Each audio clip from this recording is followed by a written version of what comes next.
Olá, bem-vindo ao ExumCast, o podcast da Escola Superior do Ministério Público do Estado de Goiás. O ExumCast é mais um canal de comunicação que tem o objetivo de atender às expectativas de capacitações de curta duração, direcionadas às atividades fim do Ministério Público. O episódio do ExumCast de hoje apresenta para os estudos a questão sobre a contratação de escritórios de advocacia, de forma direta, sem licitação por inexigibilidade.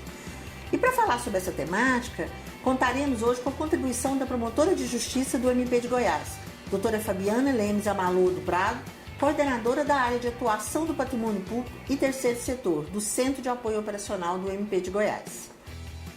Olá, doutora Fabiana. Seja bem-vindo ao podcast da Escola Superior do MP de Goiás. E eu começo, doutora, pela questão da contratação de serviços advocatícios pelo poder público, que é um debate que ocorre há tempo, certo? Agora, ela está ganhando mais corpo após a reafirmação pelo Supremo Tribunal Federal do entendimento de que as normas constitucionais que disciplinam a advocacia pública não são de reprodução obrigatória pelos municípios. Gostaria que a senhora explicasse qual seria a repercussão dessa decisão recente do STF. Olá, inicialmente gostaria de agradecer o convite e dizer da minha satisfação de poder contribuir com o podcast da Escola Superior do Ministério Público.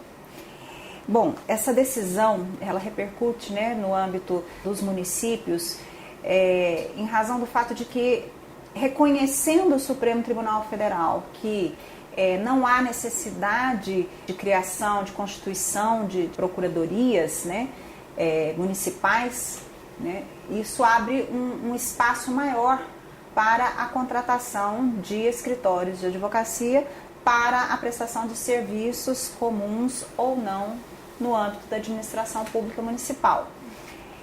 A estruturação de procuradorias municipais foi uma bandeira que o Ministério Público defendeu durante muito tempo, o Ministério Público brasileiro defendeu, especialmente o Ministério Público de Goiás. Com essa decisão e essa possibilidade de contratação, a estruturação das procuradorias é arrefecida, os gestores não vão optar por esse caminho e a existência de uma procuradoria acabava por inibir a contratação de escritórios pontuais, para serviços pontuais de advocacia. Por quê? Porque uma vez existente uma estrutura que preste os serviços de representação judicial, serviços de consultoria jurídica para o município, razão não há para a contratação, a não ser que se cuidasse realmente de uma situação excepcional que as procuradorias instaladas não pudessem atender satisfatoriamente. Isso ganha também contornos assim, um pouco mais graves diante do entendimento que até hoje prevaleceu no âmbito da doutrina e dos tribunais acerca da natureza dos serviços advocatícios. Quais são esses entendimentos que agravam essa questão de contratação de serviços advocatícios sem licitação, doutor?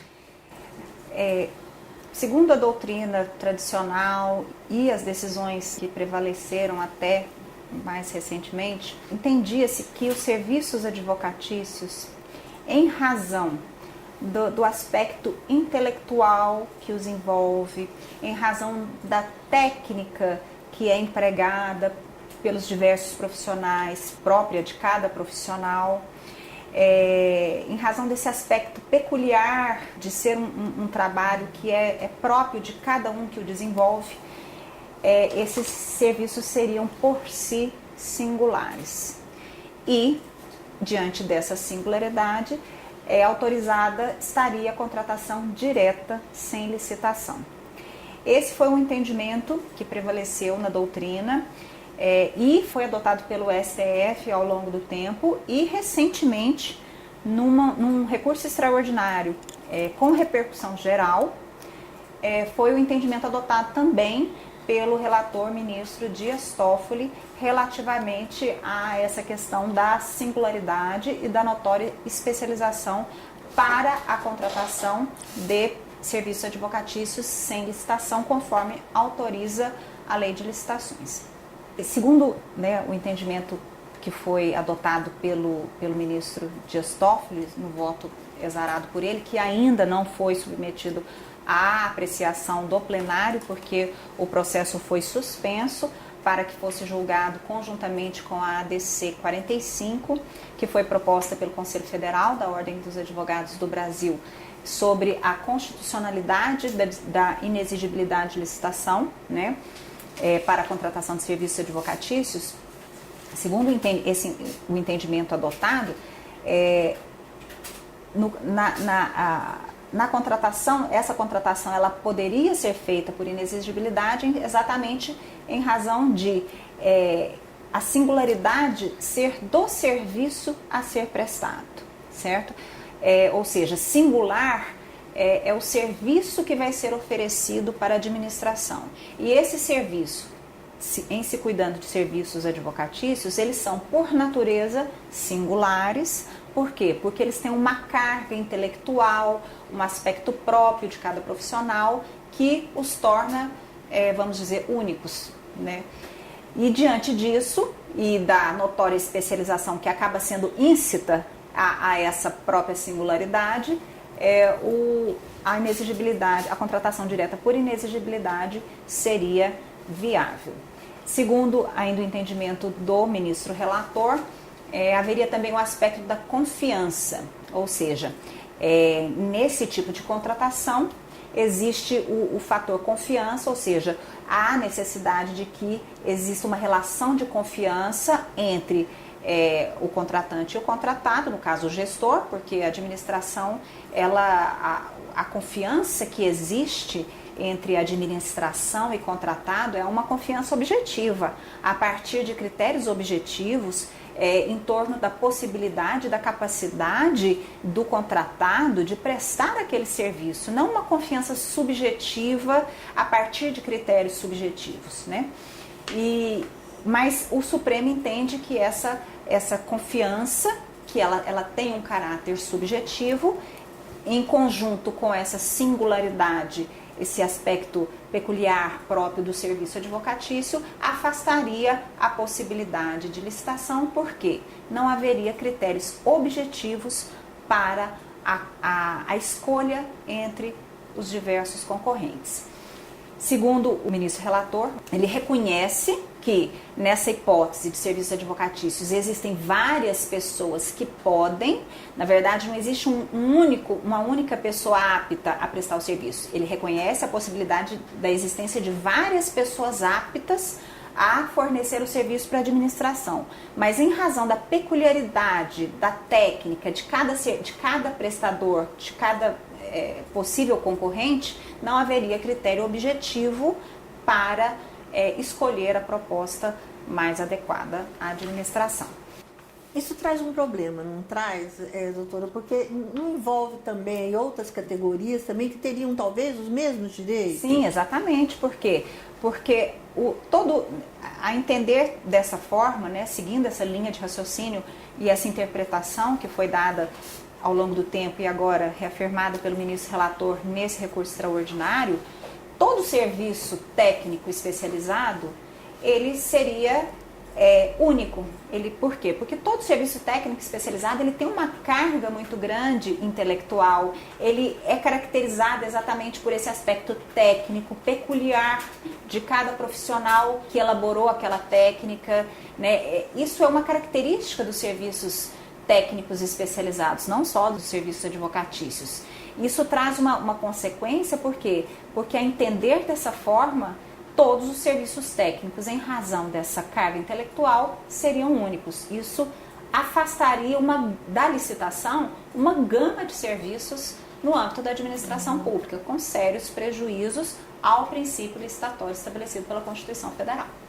Essa questão, ela é pacífica, né, em termos de outros tribunais, há divergências. Como é que hoje se encontra, né, o debate sobre essa questão?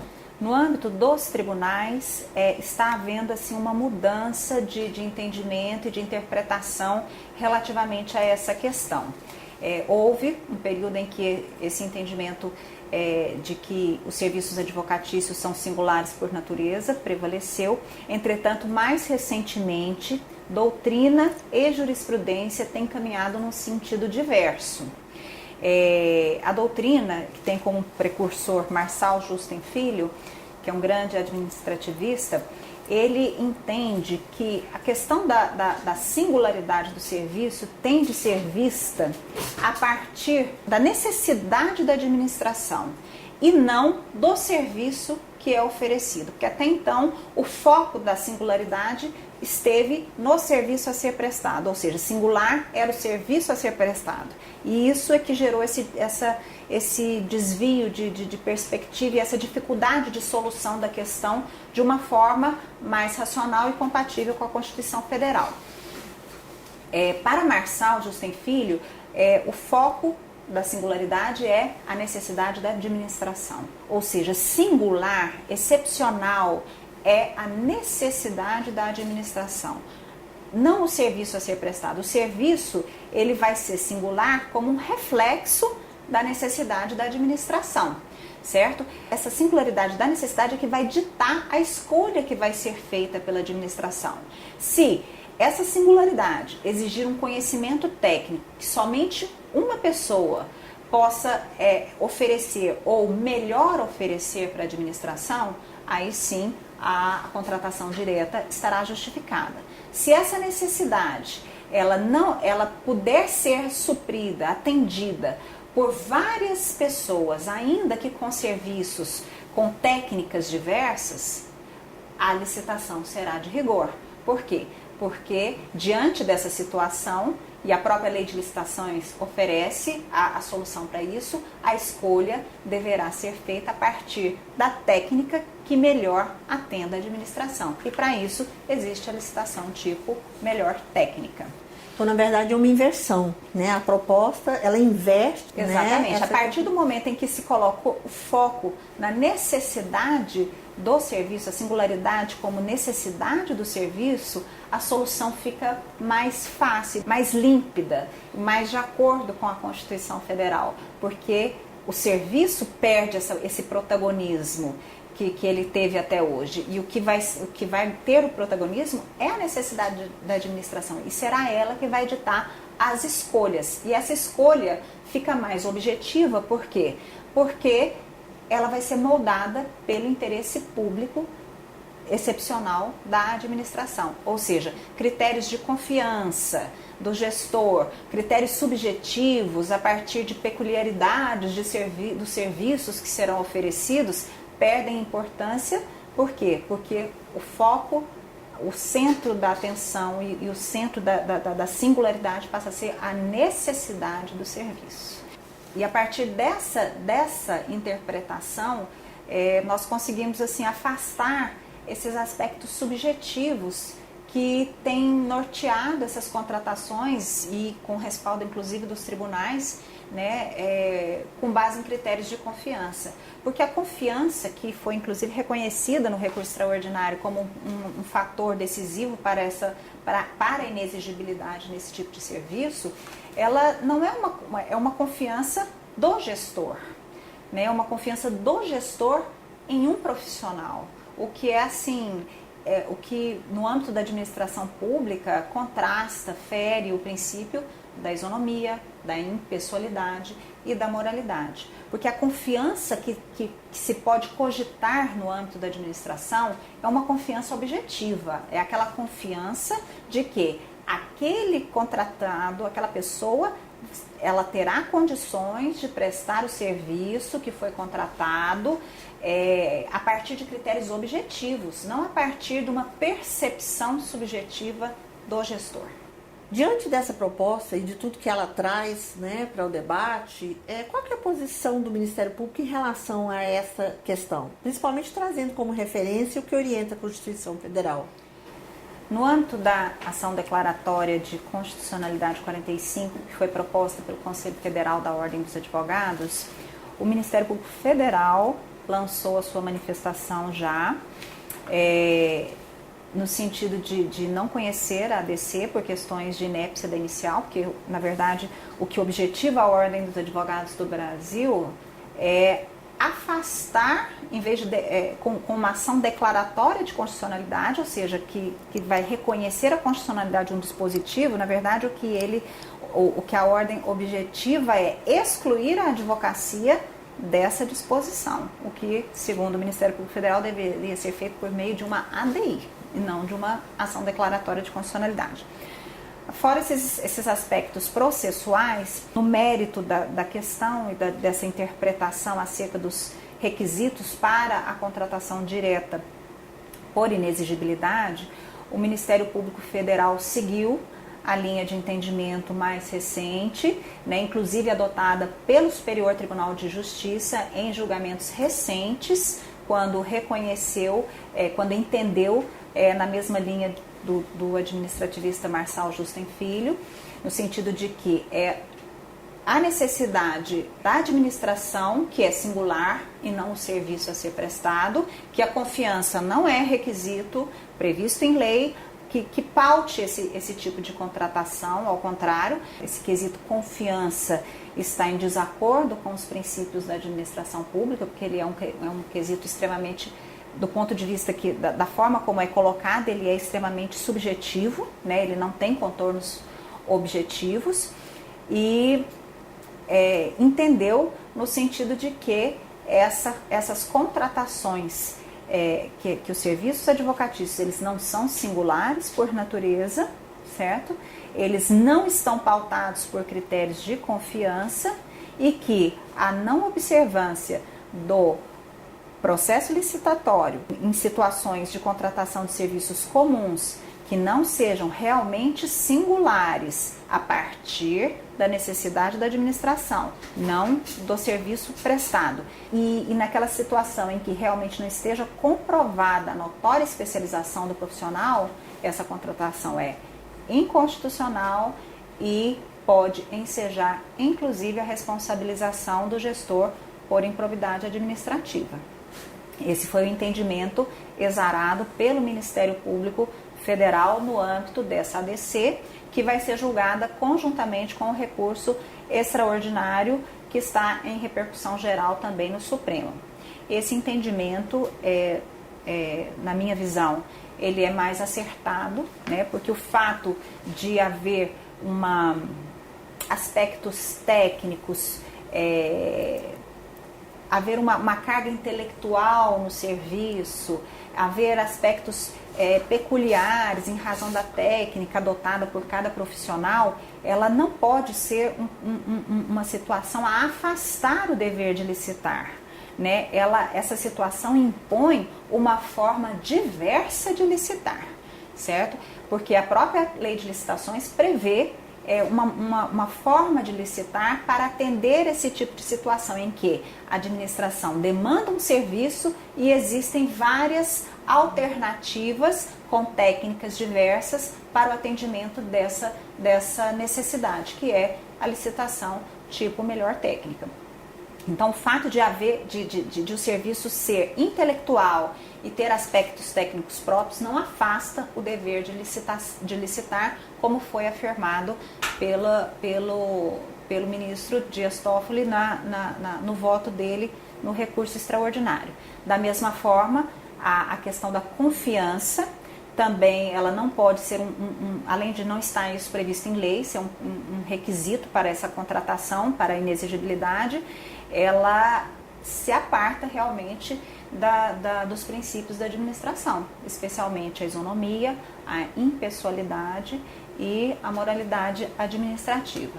Por outro lado também, o argumento que foi utilizado pelo ministro Dias Toffoli, no sentido de que é vedado aos advogados qualquer conduta tendente a captar clientes, e que a participação em processo licitatório caracterizaria uma forma de captação de clientes, isso também não encontra fundamento constitucional, porque o dever de licitar é um princípio da administração pública e é a Constituição que deve orientar a interpretação da legislação infraconstitucional, não o contrário. Então é a Constituição, os seus princípios, que vão orientar a forma como será interpretada a legislação, inclusive o Estatuto da OAB. Ainda dentro dessa abordagem, doutora, recentemente o presidente da República vetou a alteração no Estatuto da OAB, que tinha justamente o objetivo de qualificar como singular os serviços advocatícios, desde que caracterizados pela notória especialização. Nesse caso, doutora, gostaria que explicasse as razões desse veto e, no caso, o que ele repercute na contratação do serviço advocatício. Essa foi uma alteração que foi uma tentativa de alteração legislativa para consolidar um entendimento que a Ordem dos Advogados vem tentando fazer prevalecer no âmbito da doutrina e dos tribunais. As razões do veto foram razões constitucionais, ou seja, o presidente da República entendeu que essa disposição, ao entender que todo serviço advocatício ele seria singular por natureza, essa disposição afastaria, ou seja, afrontaria a disposição constitucional que impõe o dever de licitar a administração pública e traria um confronto, uma violação a uma disposição cara à administração pública prevista na Constituição Federal. Pode ser que isso, de alguma forma, conduza ou interfira, possa influenciar o julgamento dessas questões que estão no âmbito do Supremo Tribunal Federal, para que, no sentido de que também seja reconhecida, da mesma forma como foi reconhecido pelo presidente da República, no âmbito dos tribunais, que essa interpretação seja afastada também do Supremo, já que já foi no âmbito do Superior Tribunal de Justiça. Então é um assunto que ainda terá muitos desdobramentos e a gente já deixa o convite aberto aqui para que a senhora volte, traga, além desse assunto, que contribua com outros assuntos para que o podcast da Exump seja uma fonte de estudos, de debates, de reflexão. Eu agradeço muito essa oportunidade de estar aqui e me coloco à disposição para outros debates. Agradeço então a participação da promotora de justiça Fabiana Lemes Amalua do Prado, coordenadora da área de atuação do patrimônio público e terceiro setor do Centro de Apoio Operacional do MPGO. Finalizamos aqui mais um episódio do ExumpCast, o podcast da Escola Superior do Ministério Público do Estado de Goiás. Acompanhe nossas próximas postagens.